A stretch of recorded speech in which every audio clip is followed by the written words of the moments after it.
Olá, pessoal, sejam todos bem-vindos a mais um episódio aqui do meu podcast. Hoje eu estou com um convidado muito especial, o Nicolas Catelier. Is that how I pronounce your name? Yeah, that's great. That's perfect. It's the Okay. French pronunciation. Ok. Então, o Nicolas, tô com a honra de conversar com ele. Ele é um arquiteto do Canadá. Ele é BIM Manager na Atelier 21 Architects. E ele é o criador do Revit Pure, que é Revit puro, em português. Ele tem um blog e um canal do YouTube sobre Revit. E eu aprendi muita coisa de Revit nesse canal. So, Nicholas, welcome to the show. How are you today? Well, thank you a lot for the invitation. It's my pleasure to be here. I'm doing great. Okay, that's good. That's good. Yes. So before we start, I would like to tell you that I know you from your first and I think most popular video on YouTube. So I was in college. It was 2017. I was in college. I was working on a project, and I wanted to make my Revit elevations look better. So I searched Yeah. Okay. and I found your video. And yeah, I got really impressed by your work because you were so straight to the point. You were so simple. It's so simple the way you explain things, and you know, I'm a minimalist, so I love your style. I love your blog. I love your the way you edit your videos. You know, it's so elegant. Okay, so I just wanted to say that. Okay. Thanks. So, so I would like to start by asking you, why did you start a blog? Did you start the blog or the YouTube channel first? It was basically all at the same time. I think I started the channel maybe a couple of months before the blog. Okay. But it was pretty much at the same time. But actually, I had the idea for the blog like almost a year before I actually started it. Okay. And I spent a long time kind of trying to find visual identity to it. Okay. Because that was something I was trying to differentiate or do something different from most other Revit blog. Yeah. And, and it is different. Yeah, it is. And most Revit blogs are based around the identity of the creator, for example, and all of these blogs, like the Revit Kid, the Revit Jedi, and that kind of stuff. And I thought, what if instead of a person, it would be kind of a state of mind? And I like the word pure, Revit Pure, which is the philosophy I was trying to get with the blog, and also trying to tackle some beginner topics or things that are often overlooked on some of the bigger blogs, which might go in more in depth in some feature, which I do sometimes in the blog. But I was trying to come back to some topics that are not often discussed and try to teach them in as simply as I could. Yeah, that's great. Actually, one of the inspiration I got was there's a meditation app called Headspace. I don't know if you heard about it. Yeah.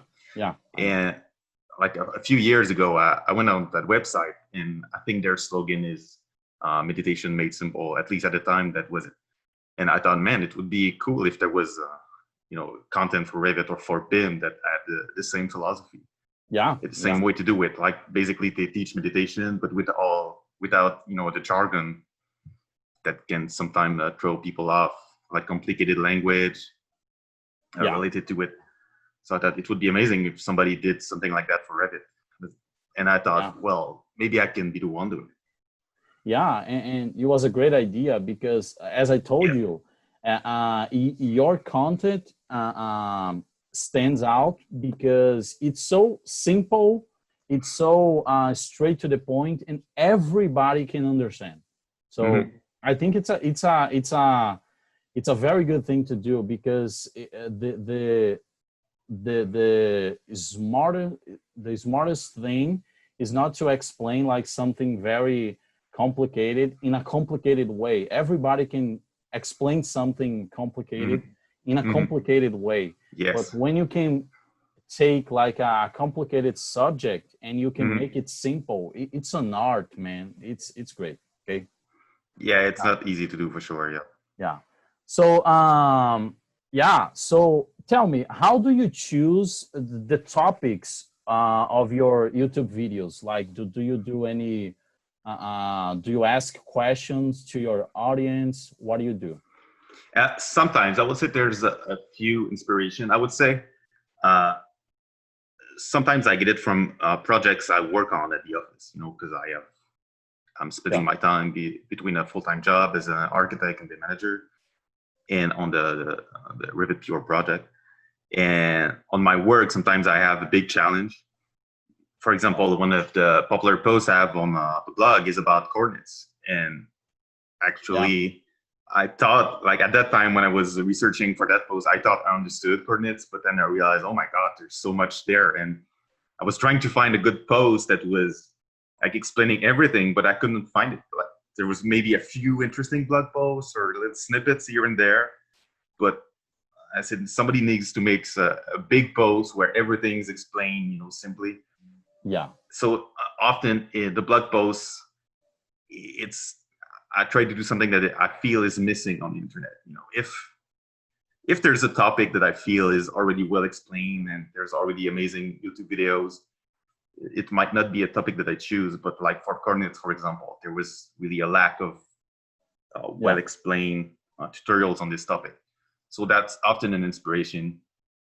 And yeah, sometimes every once in a while I get questions from the audience, and when it's a good question, I might do a video about it. But yeah, often, and like for example, right now I'm working on a historic project with super complicated railings. Wow. And for sure, I'll write a blog post about it because I learned so much. That's the thing. Even if you're a Rivet expert, you still learn every day. Like there's so many features that have so much depth to them. Yeah. So it's a mix between my own experience, what I feel is missing on the internet, and every once in a while some questions from the audience. Yeah, and even if there are a lot of videos about it, but sometimes it's good to put your own perspective on the subject, right?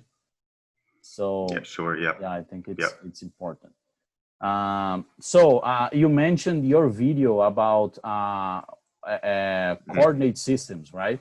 So like I told you, man, yes. You have a very effective way of explaining things in a simple way. I like that.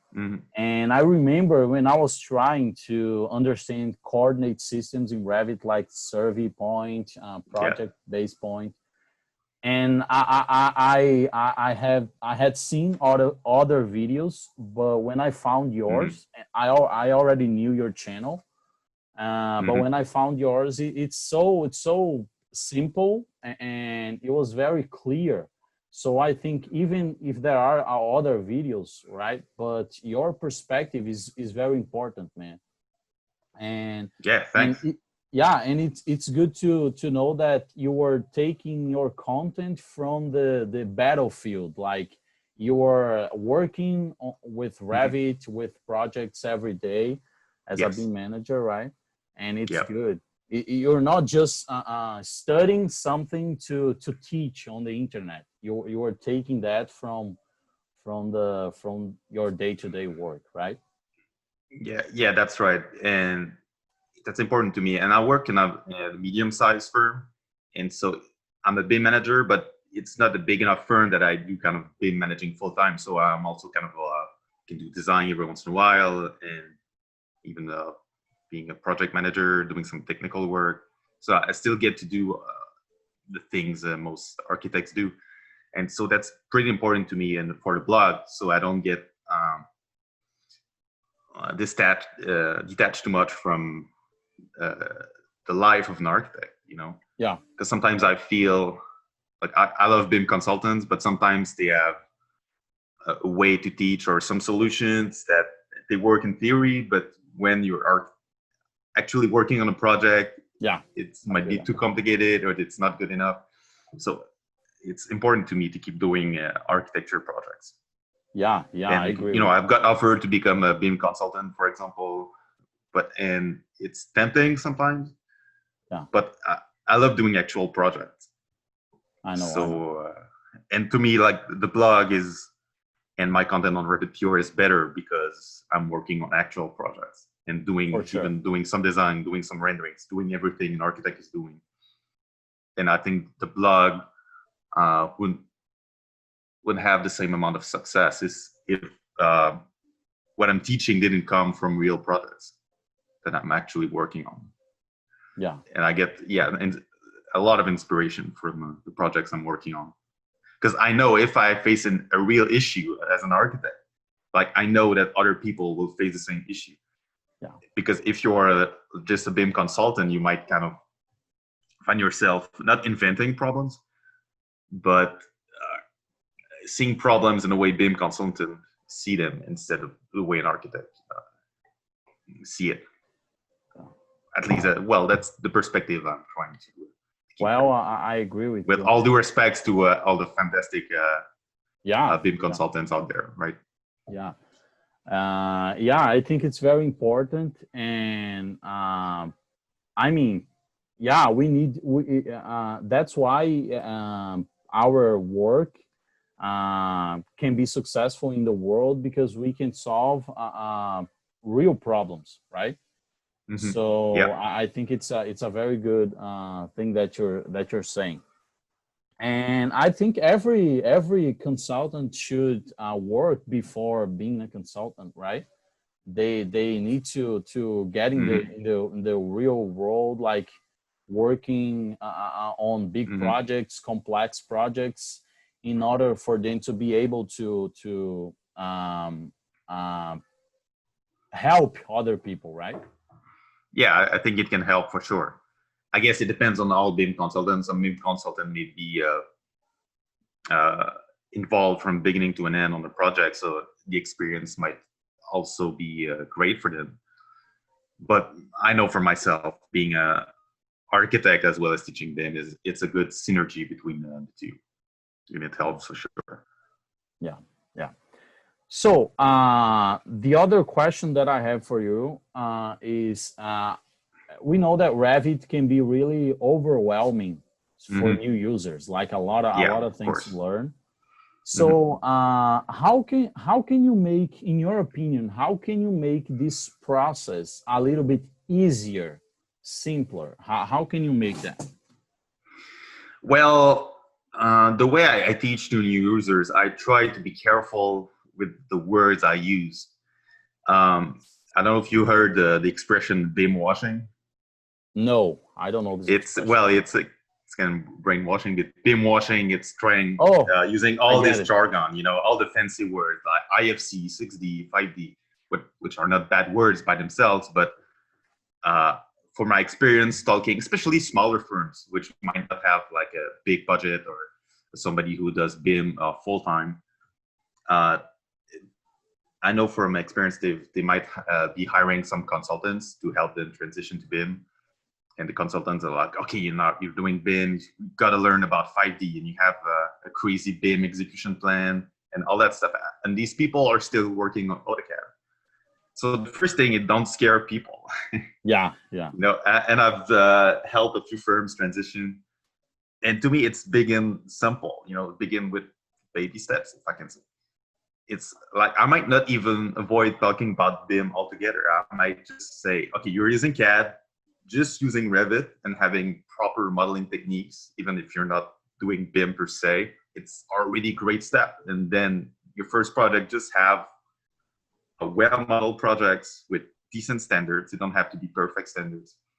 And then maybe the next project, you can go a little further, like use more of the BIM tools.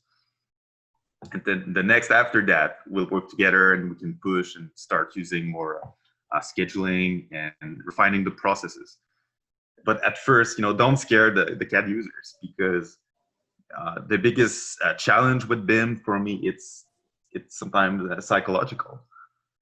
If you have these CAD users who have been having perfecting workflows for 20 years, they're used to it, and they're already reticent to switch to Revit. So don't scare them, and don't have processes that are overly complicated.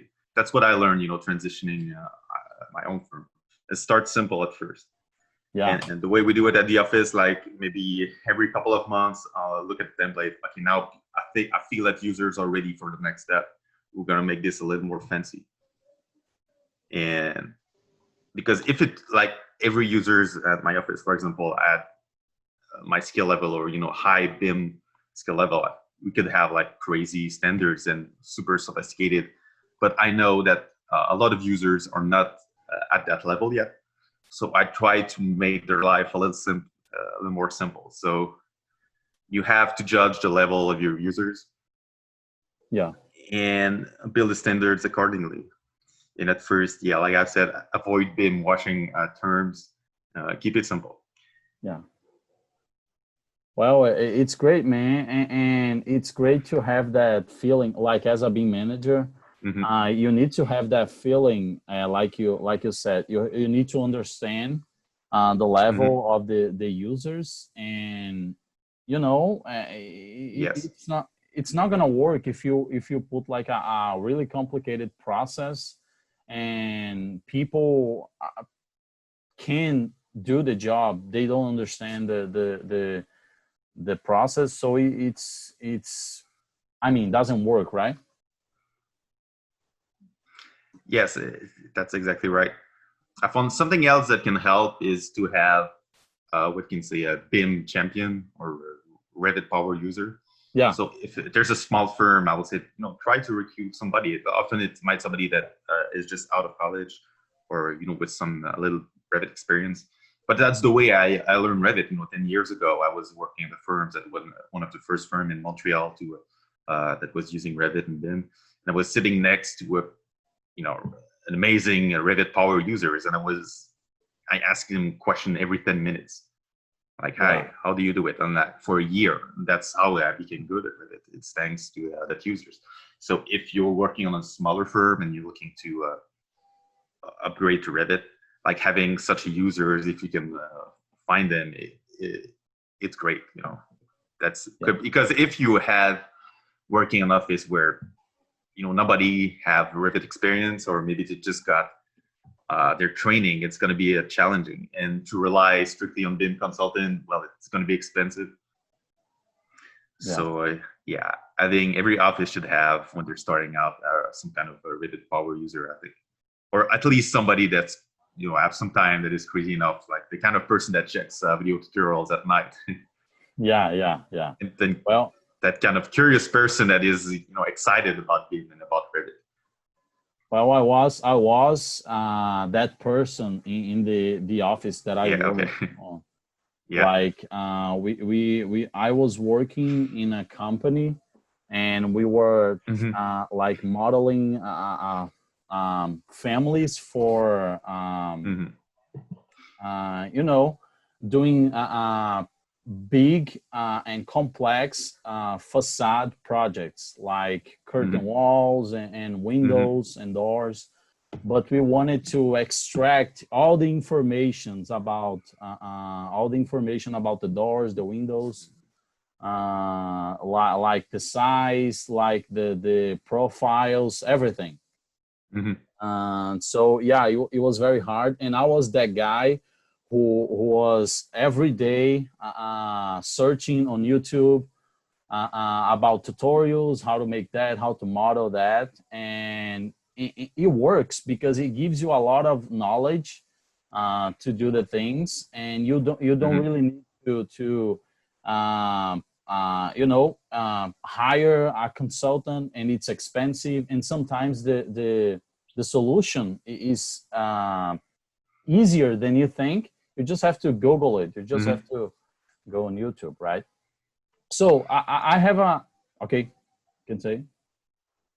Yeah, well, I was saying that I've been that kind of a curious person that is excited about BIM, about Revit is super important.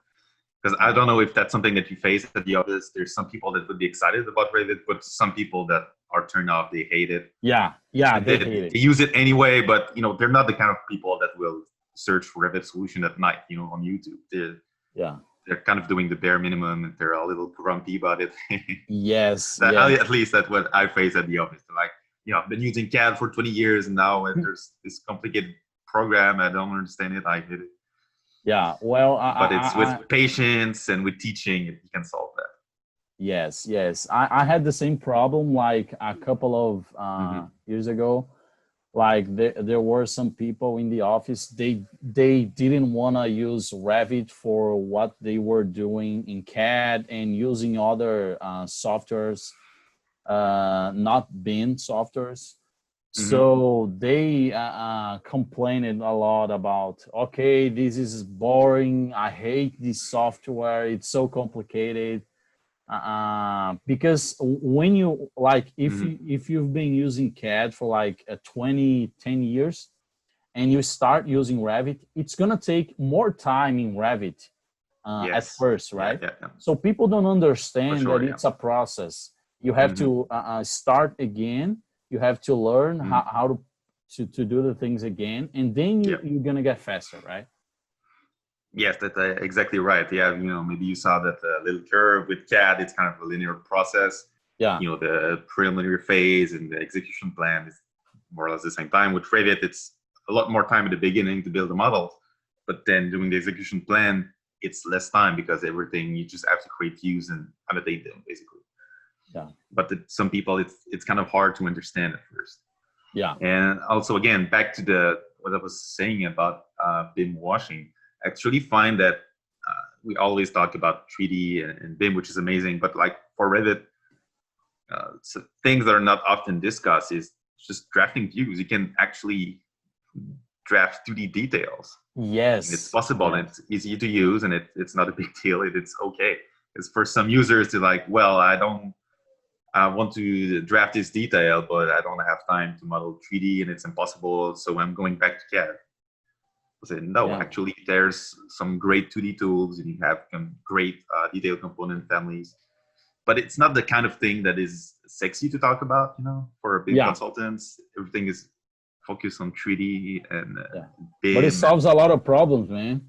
It does. And just having a collection of kind of standards 2D detailing in Revit, it works and it's great. Yeah. Sorry. No problem. Well, I had an experience with that when we were trying to detail like the windows. Like we tried not to model everything because we have so many small details in the construction of the windows. And we thought, well, for us to extract the information, we don't need to model everything because it's going to be really big. The file is going to be really big. But we needed to show the small details in the projects. So I got to know the drafting view, all that part. And I was thinking, wow, how are not people talking about that more? Because it's a thing that can solve your problems. Like with that, you don't even need to think about CAD anymore, because if you need something that can be done in 2D, you can go to the drafting view, Yeah, that's right. But again, it's not very sexy to talk about that in Revit. People are focused more on the 3D tools and all the modeling and the BIM aspect of it. But it's frustrating because how many times have I heard, oh, we're building the 3D model in Revit, but we go back to CAD for detailing. I don't know if you heard people say that before. It's making me crazy. Just friends from architecture school said, Revit it's great for 3D modeling, but detailing, man, you cannot do it in Revit. I said, no, like learn to use detailed components, use drafting views. Yes. Or just use the detailing views properly. Yeah. I might have a detail package at some point that I'm That's good, man. Working on. That's good. Because again, often the packages I build, it's out of frustration, or I feel that there's a lack of content regarding it. Yeah. Or misunderstanding of some of the tools. And I feel that detailing in Revit is part of it. Which again, also some projects, and if you get more experience, maybe you don't use that much 2D detailing. You have like a crazy, super amazing 3D model, and you can create detailing directly from the model itself. But you don't have to do it this way. Like 2D detailing can work fine on some projects too. Yeah, especially for beginners, you know, welded Yeah. transitioning. It's fine to use more 2D techniques at first. Maybe again, it's the first project, more 2D, and every other project after that, try to refine the process. At least that's my approach. Yeah. Well, I really agree with you. Mm-hmm. I think it makes the transition process easier. So I think it needs to be used like, and you don't have. I mean, I think it. I don't know if you agree with me, but I think you really need to understand. You really need to have that feeling of understanding the level of BIM that your the people that work with you have, because when you have a great team, like they know how to do a lot of 3D modeling, and they can model everything. So it's the best of the world, like to model everything, to not need to For to sure, do, yep, for sure. to do 2D detailing. Yep. But if you don't have like a very experienced team, so it's good to have some 2D detailing, right? Yeah, that's right. And I know for some bigger project, of course, you try to avoid as much 2D as you can. Like there's a big hospital project here, and I know some people that are working on it. There's like 5 architects firms. There's like more than 5 full-time BIM consultants out there. So of course, when you're at that level and that scale of a project, well, it's good to have an amazing BIM model, and you avoid 2D detailing, and maybe you don't need that much drafting views. But I find that sometimes then BIM consultants are used that way of doing it, and maybe they come to a smaller project with a less experienced team, and they try to bring that kind of workflow, like the intents. Everything is the model, everything is fully BIM, a smart model. But having a simpler workflow with users that are less experienced, it can work better, at least at first, for people that don't have that much experience. Yeah, I agree with you. That's good. So, and tell me, what are the biggest challenges in being a BIM manager? Let's talk about that. Again, to me, it might be more the psychological aspects to it that is challenging. Working with colleagues, and the resistance you face to BIM, the resistance you face with the change. Like again, like how many times do I have to just asking the clients or asking the consultants, hey, do you work with Revit? Please, like work with Revit. And sometimes they're, oh, we don't have that the budget for it. We're still working on CAD, and just that kind of stuff. It can be a little exhausting. Even after we start using. I started working at Elite with one architect in 2012. So it's been 8 years since we transitioned the firm to BIM. But again, we still have to fight for some project to have like the engineers working with it. Yeah. And also, there's some processes that sometimes I would like the changes to be a little faster, but you have to adapt to the pace of your users. So that's the reason for me, I tried to build some training. Like actually, some part of Revit Pure, some of the inspiration, I was creating some training for the office. That's good. And I try to do it like 4 or 5 times a year, where if I feel something is challenging for users, or they didn't understand completely a new process that we're trying to implement, I will prepare a presentation, and like a Friday morning, I will have present it to the team. And I've got a few comments saying, hey, you're actually a pretty good teacher. That got me, maybe I can bring that to the internet. Yeah. And teach it to everyone instead of just the team. And you are but again, so the biggest challenge, it's human relationship and the slowness of the processes and the implementation sometimes. Yeah, I understand. Because for the technology, the research, the great BIM techniques, there's so much content out there, so much great YouTube channels, and so many great ideas. To me, that's the easy part. The hard part is getting people to actually use it and use it properly. Yeah. Yeah, I think it's what we don't really have a lot. We don't really have a lot of content about it, and Mhm, it's a challenge is about the mhm, processes, because in mhm, every company is going to be different. So you mhm. cannot really like have a process work for every company. It's Yeah. impossible, right? You Mhm, have yeah. different needs, you have different people. So yeah, but for the knowledge to model things, the techniques, Mhm. it's all out there, man. Yep. Yeah. You Of can course. find it everything on the internet. Yeah. And in Brazil, like 95% of people in Brazil, I think it's Mhm, more, they don't speak English, they don't understand English. mhm. Well, they listen to Justin Bieber, but they don't understand English. So Yeah. yeah. But for the people that understand English, I mean, there are no limits, man. Like when I was learning Revit, I always looked for English tutorials, because I'm Mhm, yeah. sorry, Brazil, but they are the best. I'm sorry, Brazil, but they are the best, you know. Yeah. Yeah. I got to, and I got the opportunity to learn with you, with a lot of other people who have a lot of Yeah. experience. And yeah, man, so the I think the challenge is really the process and the people, right? Yeah. Yeah. Yeah. Absolutely. Yeah, and I would like to ask you, I don't know how is there in Canada, but here a lot of people Hmm. are still using CAD.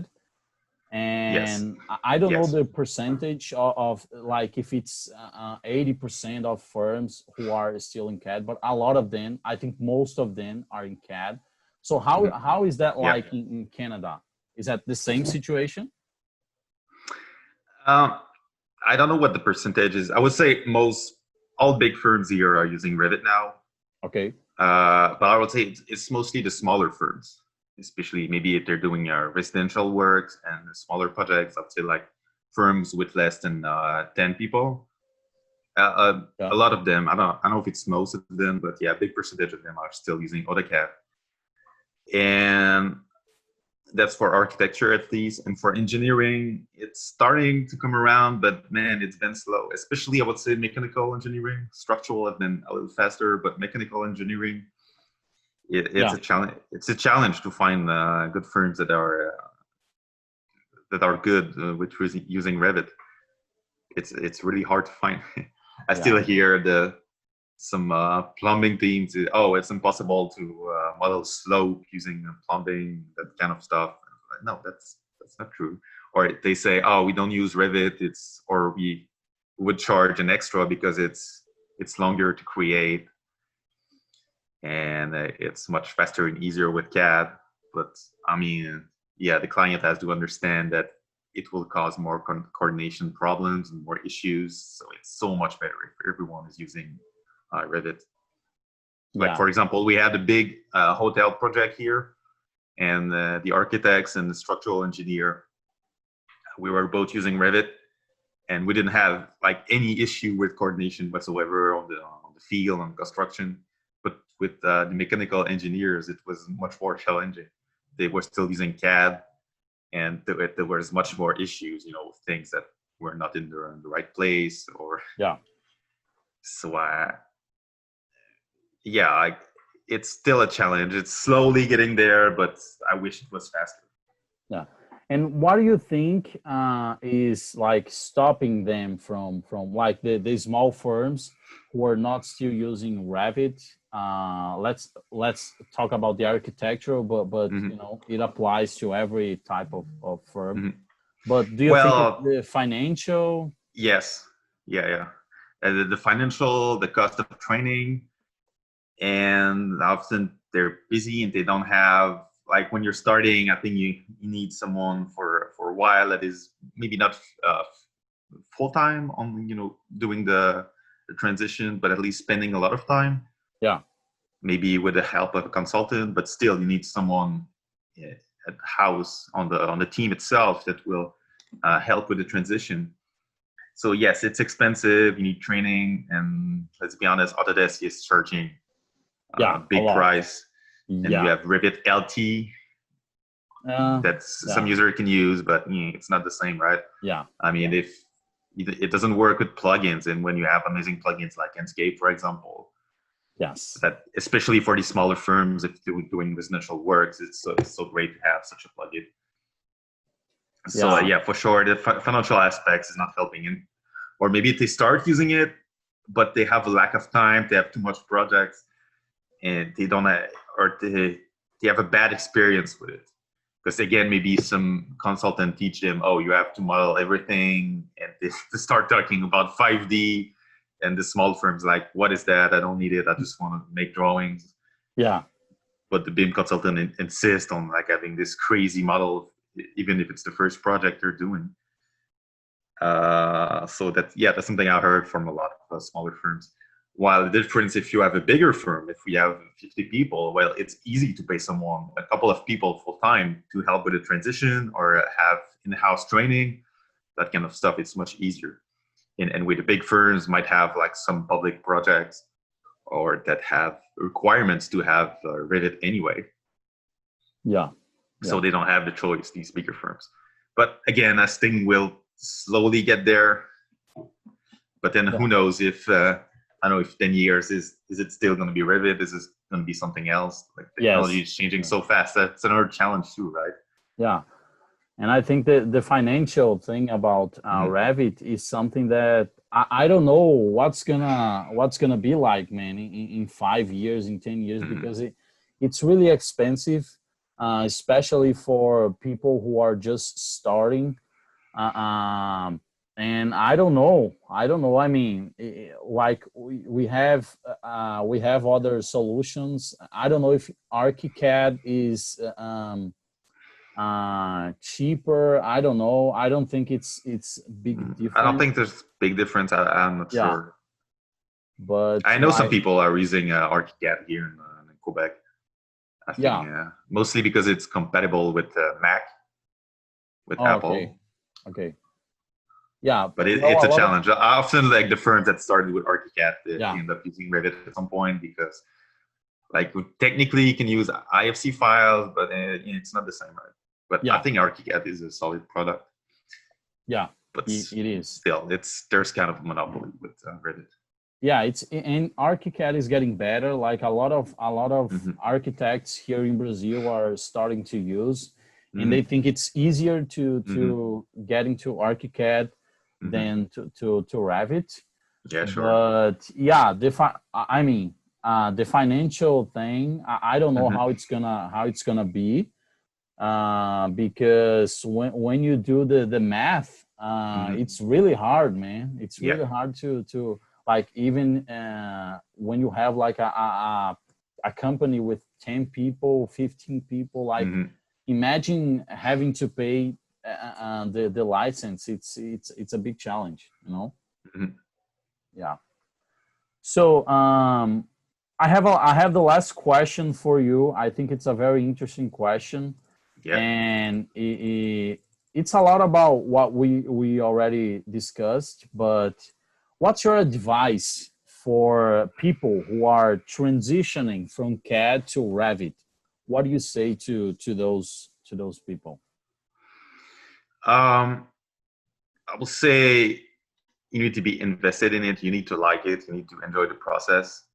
If you don't go with it with being a little grumpy or reticent about it, and you have to be curious. You need to check tutorials. Well, at least have somebody in your team which is kind of a Revit geek or a BIM geek. That's kind of person that will watch YouTube videos and come up with creative solutions. I think every team transitioning to Revit needs someone like that. So to keep the curiosity going and to experiment and to work on real projects, using sample projects is fine, but it's not the same thing as having a real project with a real deadline, because that's when you can get in I have a deadline in a week, I need to finish this project. That's when you can get in kind of a flow state, if I can say. Yeah, It's where psychological, you right? feel some pressure, and that's when you get really effective. Because if Yeah, you're just messing around, it's not the same. You know, you don't have any pressure. You can kind of do whatever you want. yeah, But if it's a real project with real deadline, you'll get more into it. But yeah, yeah, yeah, you need some practice, and maybe it's not the biggest project that you will do when you're first using Revit. Yeah, yeah. When my firm started, like yeah. we didn't do any simple projects. We got like a very small project, a real project, and we started to do that. And we worked on that project for several months, Okay. and it was good and bad. It was good Mm-hmm. because we could do everything in Revit, but it was Mm-hmm. bad because it took so much time, Yeah. and Yep. the bosses are like, well, it takes a lot of time. I Yeah. don't really That's like the this problem. Revit thing. That's always the problem. The first project, you might not see the return on investment at first. You know, you got to be Yes, patient, and you got the boss and the associates need to be aware of this. That the first project, you know, like maybe they will say, you know, we were promised that it was faster to use BIM and to use Revit, and it's took, you know, three yeah, uh, yeah, 3 times as long as it usually does with such a project. But you know, yeah, you have to be patient with it for sure. yeah, And then, but maybe the next project is going to be a little faster, and the one after that is going to be even faster. So yeah, having a lot of patience. And you know, for me, uh, just writing using the Revit Pure blog and creating videos, it's a way for me to learn, actually. yeah. So if it's an advice that can give to people is write about what you learn. It's a Yes, great way to kind of embed in your brain what you've learned. And when you teach something, it's the best way to actually learn it. yes, You know, yes. and to make everything clear in your head. Like when I create the blog post, I try to teach it. Like it clarifies so much thing even for myself. And Yeah, every yeah, once in a while, it sounds a little pretentious to say it. I might return to my old blog post. How do yeah, you do yeah. it again? You But know, I was like, oh yeah, yeah, that's but right. yeah. Well, today I do. Besides this project, this Mm-hmm. podcast, I do Dynamo tutorials, Yeah, Dynamo Revit tutorials, and that's the best way yeah, to really learn something and not to forget. Because yeah. today I have a lot of Dynamo concepts that Mm-hmm. I have memorized Mm-hmm. and I will never forget Yeah. because I had the chance to learn them and to Mm-hmm. teach them on my YouTube Yes. channel. So yeah, it's a very effective way Yes, to for sure. So that's an advice for everyone up there. It's like start writing about what you learn. Uh, yeah, Start to try to write a post or make a video about it and try to explain it as simple as you can. You know, like yeah, if you were like the way actually when I create something, it's I try to create what I wish existed before I started researching a specific topic. You know what I mean? yeah, Like for example, with coordinates, I was trying to create the post I wish existed. That the complete post that explained every step of the yeah, way, what it means, what coordinates means in Revit, that it didn't exist. So in a way, I can almost write for myself. You know what I mean? yeah, yeah, But to yeah, myself, like 5 years ago when I was less experienced with Revit. yeah. That's great, man. That's great. So, no more questions for you before I thank you for being Yeah, here.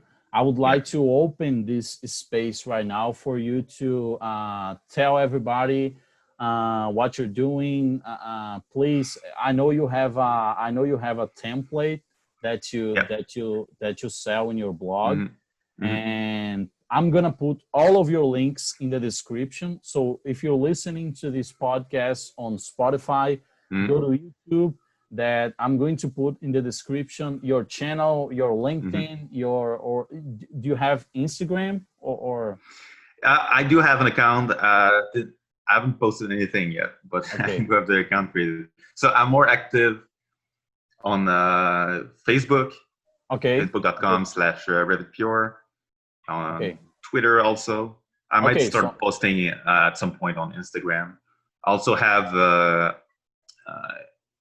email newsletter. Okay. Actually, maybe you saw the pamphlet series. You received that by email? No. It's basically I send pamphlets. It's a free publication, and I send it by email 4 times a year, so 1 pamphlet per season. Okay. And I try to find a complicated Revit topic and break it down and explain it as simply as I can. Nice. And so currently creating the next one. So I already have, how much do I have? Like 16 pamphlets, I think. And you can find all the pamphlets. Well, I send it by email, but you can download all the available ones at revitpure.com/free. Okay. So I'm gonna put all the pamphlets are there, and also I have some paid learning packages. I have the basics package, which is videos, exercise project, ebook. I would say the ebook is the centerpiece here. Like for most courses, it's the video which comes first, and then you might have some PDF outlines. But for me, I started with the ebook itself. I wanted it simple with almost exclusively images with a few text. Okay. So that's the videos that are kind of complementing the ebook. And I also have the design package, which is more creating beautiful presentation views for architects. And right now I'm working on a new package called Manage. It's basically how to be a BIM manager, some little tricks, techniques. Oh, that's great, man. To be efficient. So it's, I taught a course in college this winter, which was pretty much about that, how to be efficient in Revit, like for intermediate advanced workflows.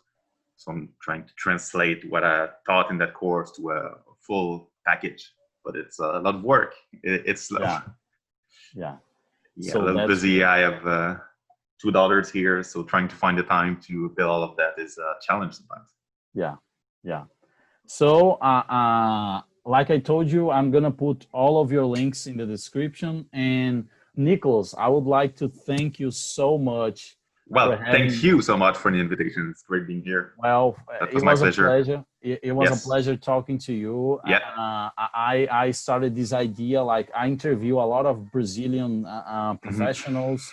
Mm-hmm. I only interview like my podcast is about architecture and engineering, right? So so I basically interview like architects and engineers. And I had this idea of starting to interview international people, right? Mm-hmm. So you were the third person, international person that I interview. So it's a great experience because I have the opportunity. I never said that. I have the opportunity to practice my English, and to get to know very different perspectives. Mm-hmm. And it's a pleasure, man. I love doing it's a great idea. It's thanks for the invitation. I think it's a great podcast. I'm currently watching another one you did with Kevin Crump in the middle of it. I might finish it today. Very interesting. Okay, so thank you so much. And please, guys, if you're listening, okay, let me do this part in Portuguese, okay? So just say no problem. Goodbye to people. Yes. Então, pessoal, é isso. Muito obrigado por terem escutado e até a próxima semana com mais um episódio.